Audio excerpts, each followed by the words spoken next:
We're now joined by Jimmie Johnson, driver of the number 48 Lowe's Cobalt Tool Chevrolet, currently ranked first in the NASCAR Sprint Cup Series point standings. Jimmie, obviously a big weekend for you guys. Talk a little bit about coming to Phoenix.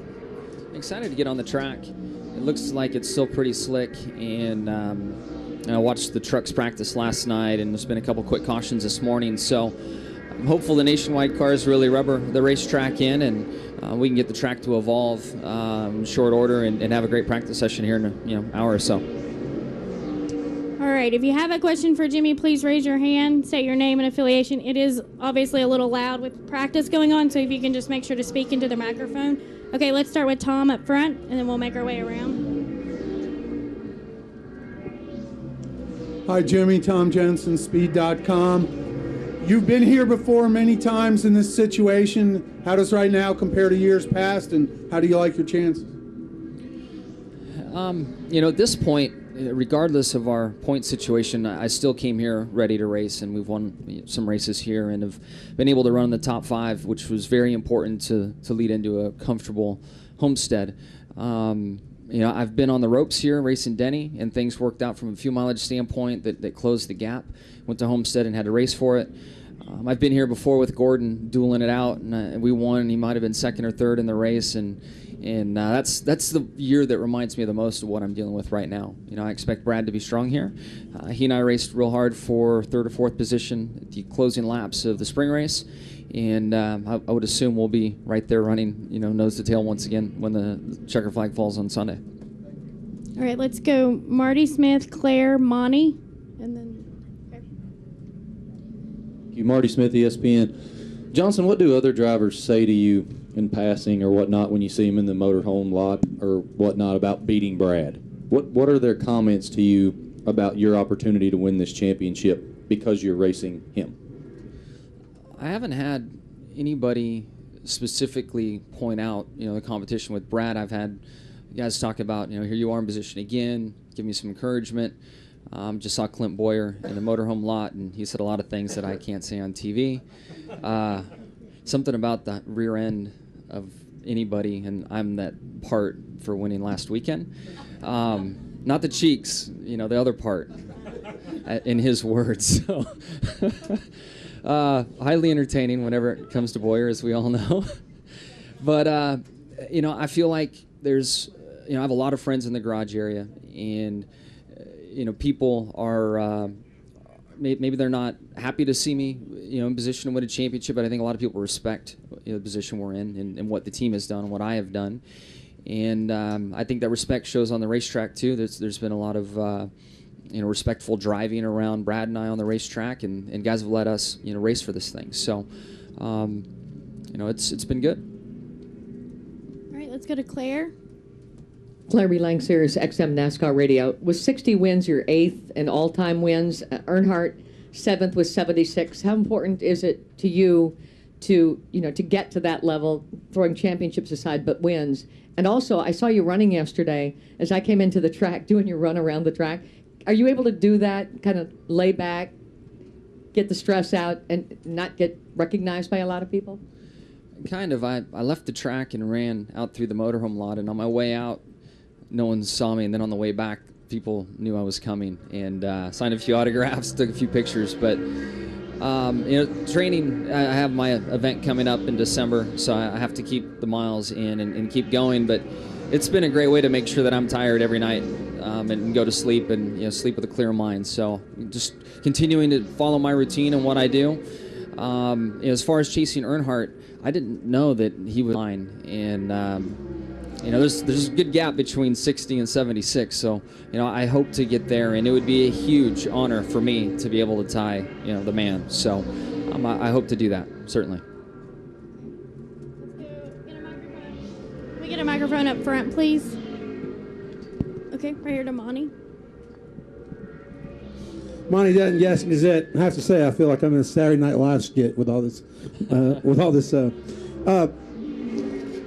Those of us who watch the races, we look at a track and it looks exactly like it used to. But you guys often speak of a slight change. It's turned into a whole new thing. Since this track was changed, you've been 14th and 4th Keselowski's been 18th and 5th.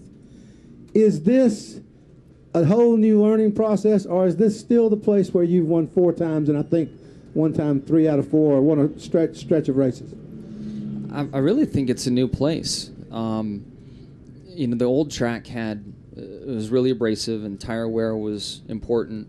We did see a few things come down to fuel mileage at the end, but the mindset really was working on your race car, tire fall off, and you'd come in and pit and put 4 on. That game's changed here now. I would assume the track's evolved a little, but what we've seen with these new repaves, whatever the mix is that they put down, it takes a long time for it to evolve. And I look at the Charlotte track as the best example. It may be a little easier to drive on now, but it's still the same tire wear as when they repaved it 4 or 5 years ago. It hasn't changed back to the old Charlotte yet. So this track is going to be very similar to the way it was in the spring. And I feel like we're on a new sheet of paper with the track as it is, and I feel like our 4th is representative of where we are now with the new track. We had a great performance, a little room to improve, but not the track that it was before. Okay, Marty. Marty Smith, ESPN. You've had times in your career where you won 4 races in a row, where you've run off these strings of greatness. What's it feel like to be in that zone? Man, it's crazy to experience it. In years past when we've been on those runs, there's plenty of challenging moments through the course of a race weekend, and to have things work out and to watch a team come together and work so hard to work through adversity, to not let adversity affect the execution, the temperament of the team, the morale of the team. It's something special to be a part of, and we had some amazing years where we could string those together, and I hope that we have 2 going. I hope we can keep that string going right now and rattle off 2 more. All right, let's go to Jenna, Mark, Newton, and then Lee. Jennifer, AP. Whenever I see that This Is My Chase commercials, whenever I see Brad's, I always go, oh yeah, that's right. No, everybody used to hate Brad. And it struck me last week again when he raced you in those final restarts and he didn't do something and he didn't wreck you. And then the whole thing came about, why didn't he? Because back in the day when he was really aggressive, that's something he might have done. And I'm wondering, when you look back on that and the progression he's made, do you think about that, the changes he's made, and did that go through your mind? And what's changed about him? And why do you think maybe he didn't get real aggressive there and make a move like that and just go for broke there? Well, I really feel like he was extremely aggressive and had that mindset of go for broke. But we all evolve as drivers, and I think he was more in control of his vehicle Sunday night than he was when he was new to the sport. And then the other thing is certain drivers, and I've been a part of it too, you have a magnet for a certain car, and it was Carl and Brad that had that issue that was going, and where a lot of that came from. I don't really recall him having big issues with other drivers. With Denny, he did? I don't even remember that one. I know our history between Brad and myself, we haven't had that, and so I've always raced him with clear mind and not worried. I mean, sure, racing stuff happens and you make mistakes. Everybody does. I make plenty myself, but it never crossed my mind that he would make an intentional move to dump me. There's only a few people out there wired like that, and I think in today's world, there's probably less. Like it or not, it's just the way it is. People race really, really hard, and I think Brad did. But to just go in the corner and dump someone, man, that's tough to do. Then you can play into the karma thing, and then there's always next week. There's a variety of things that come with that, and I don't think there are many guys out there that would haul off for the turn and just dump their competition for the championship. Okay, let's go to David or Mark, and then David Newton.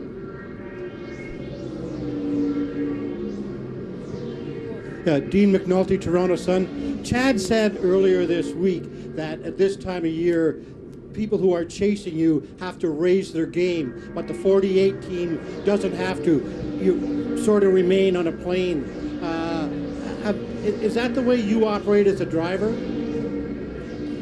Well, I think it's really led by Chad's direction. He treats every race as if we're in the chase and leans on us all. You know, there's parts of the year where myself, my team members look at him and we're like, man, it's June. Why are you cracking the whip so hard? But that's the way Chad operates. And I'm thankful that he does, because he never sits back and relaxes on past performance, and it's all about the present and working as hard as you can each and every week. So, a lot of that, he made the comment, and a lot of it's due to his personality and the way he runs a race team. Myself, I'm usually a little bit more laid back. It's not that I'm trying any harder now, but I can let stuff fall off my shoulders a little easier middle of the year than he can. Right now, if you're going to be the champion, you can't shrug something off. You have to focus on every single point and make sure you can get every point you can on the track. So I guess maybe I'm more like his mindset when the chase starts, and prior to that, I'm a bit more relaxed.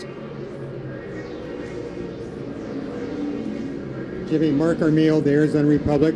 Do you have the sense that the 2 is not going to choke, they're not going to disappear, and you're going to need 2 terrific races to win this thing? Yeah, that's the way I have to enter each race. I have to expect the best out of them, and I've said that through the whole chase. And when there was 12 of us that had a shot, I was focused on all 12, and then it's worked its way down to really just one car. And we're here to race, and we need to get every point that we can and expect the most out of the 2.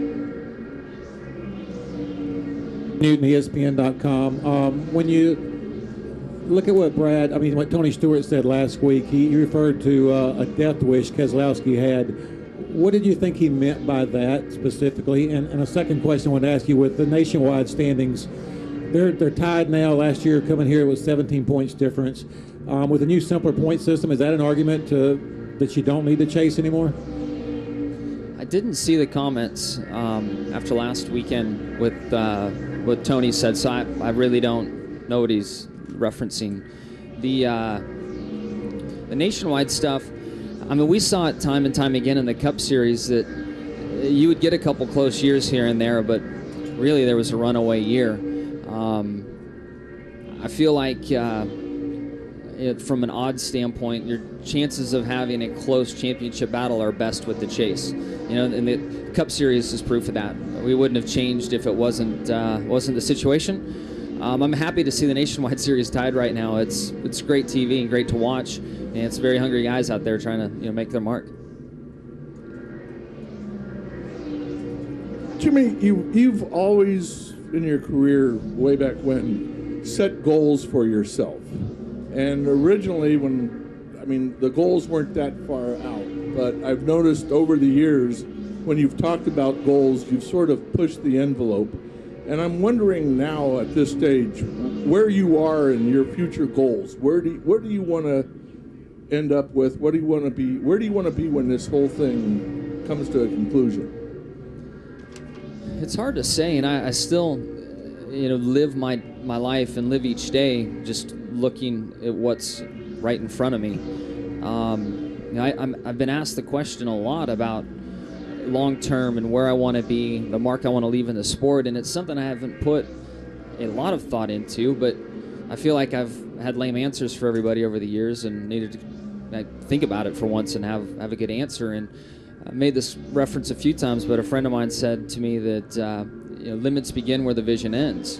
And I want to be considered the best driver to ever sit in a stock car. And the undisputed way to pull that off is to win 8 championships. So that's what I said a few months back, and I know that I put that mark way, way out there in front of me, and it's a lofty goal, but I've accomplished everything. Every goal I've set in front of myself, I've knocked down, and I'm going to put one way out there, and hope I get there. If I don't, I know that I've tried and given 100%, and very proud of whatever the stats are at that point when I retire, but putting one way out there, and we'll see if I can get to it. All right, next we're going to go to Lewis and then Lee, and then we'll go to Dave and Jim, Dustin, and we'll end in the back in the blue. Go ahead, right up in front. Lewis, Frank, Reuters, perhaps a vested interest. How's an update on the Sandy Fund coming? I'm not sure how it's going. I know we made our contribution, and I'm hopeful that others have donated as well. I got some news that for our building, where our apartment's held, that it could be 3 more months before we have power, or be back on our own power system. They have some auxiliary power that they're hopeful to get in within 2 weeks, but before our building is functioning like it was, it's at least another 3 months. So, I mean, and believe me, the apartment wasn't cheap. I mean, this is a nice place. So I can only imagine the devastation and destruction on many levels throughout Manhattan, Staten Island. Our motorhome is on the New York satellite, and we're watching the local news in Staten Island. I can't believe the devastation there. So hopefully others are inspired to donate as well, and we can try to help out. Thank you. Thank you. All right, if we can get a microphone to Lee right here. Hey, Spencer, Fox Sports. Obviously, you've been tied up with the championship, but what are your impressions of the 2013 car? I tested it at Martinsville, and it was real hard to sense much being different on a short track. The car on the bigger tracks, I've heard various feedback. It has less downforce, so the car has more movement, and slipping and sliding. But I don't put a lot of stock in it yet because all the teams haven't had a chance to really refine it. I'm not even sure we have the overall templates set for the car yet.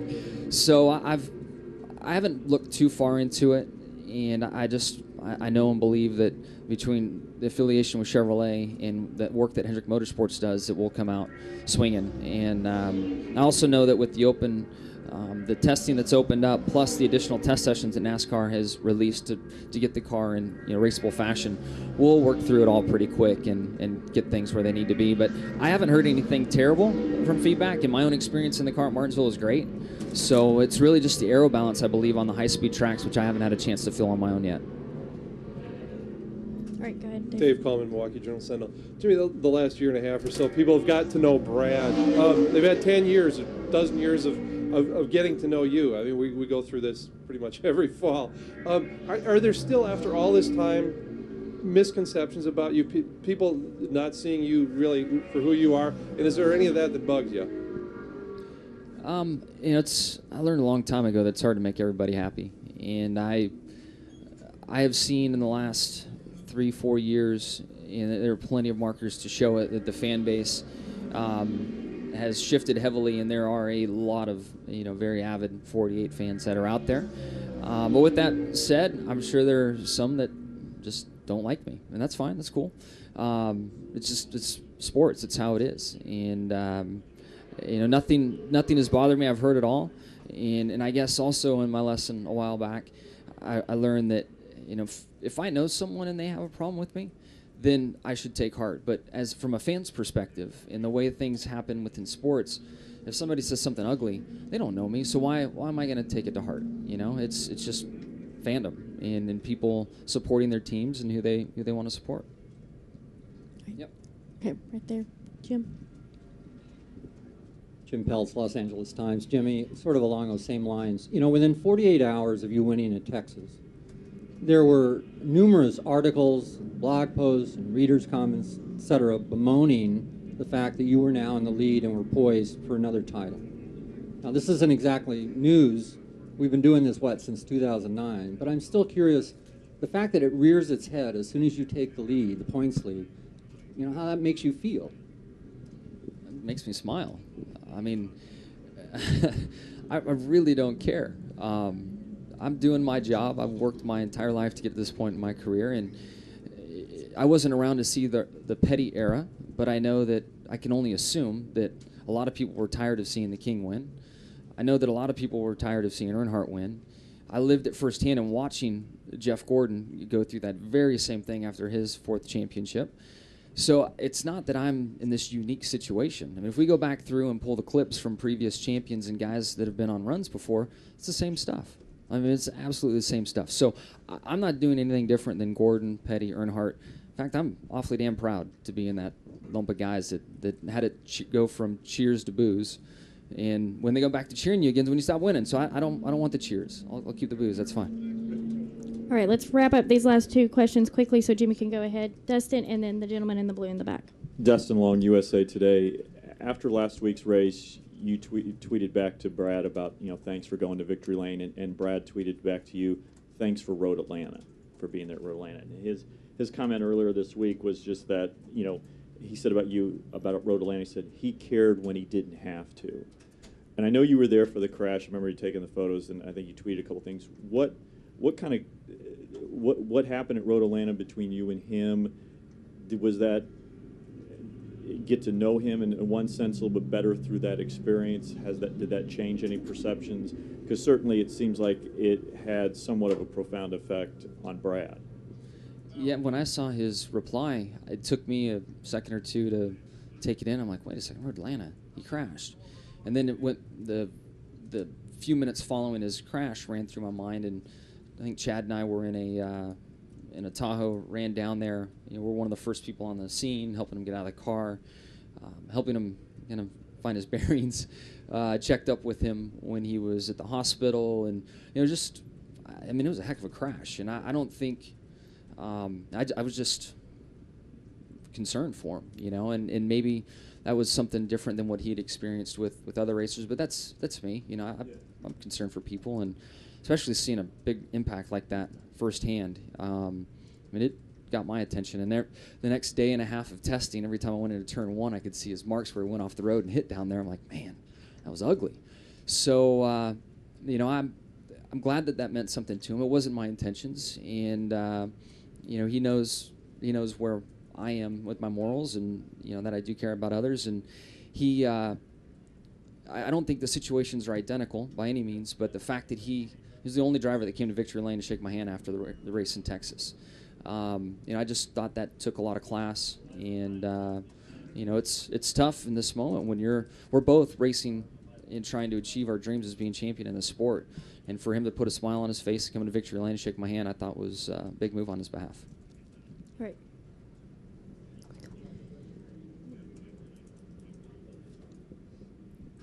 Patrick Laban, looking ahead to Homestead next week. You have a lot of momentum right now, but obviously Brad is not giving up. Your thoughts on going to Homestead, and how much of a factor will your championship experience play next week? A lot of our agenda for Homestead depends on how things go here. But I'm assuming we're both going to run well, and it's going to be a tight points margin going into Homestead, and just show up to race. We went down there in 2010 and needed a race and finished second. Last year we were running real well and had an issue with the engine that caught us out, and we had a poor finish. But I'm assuming we're going to have to go there and race hard, and we're ready for that.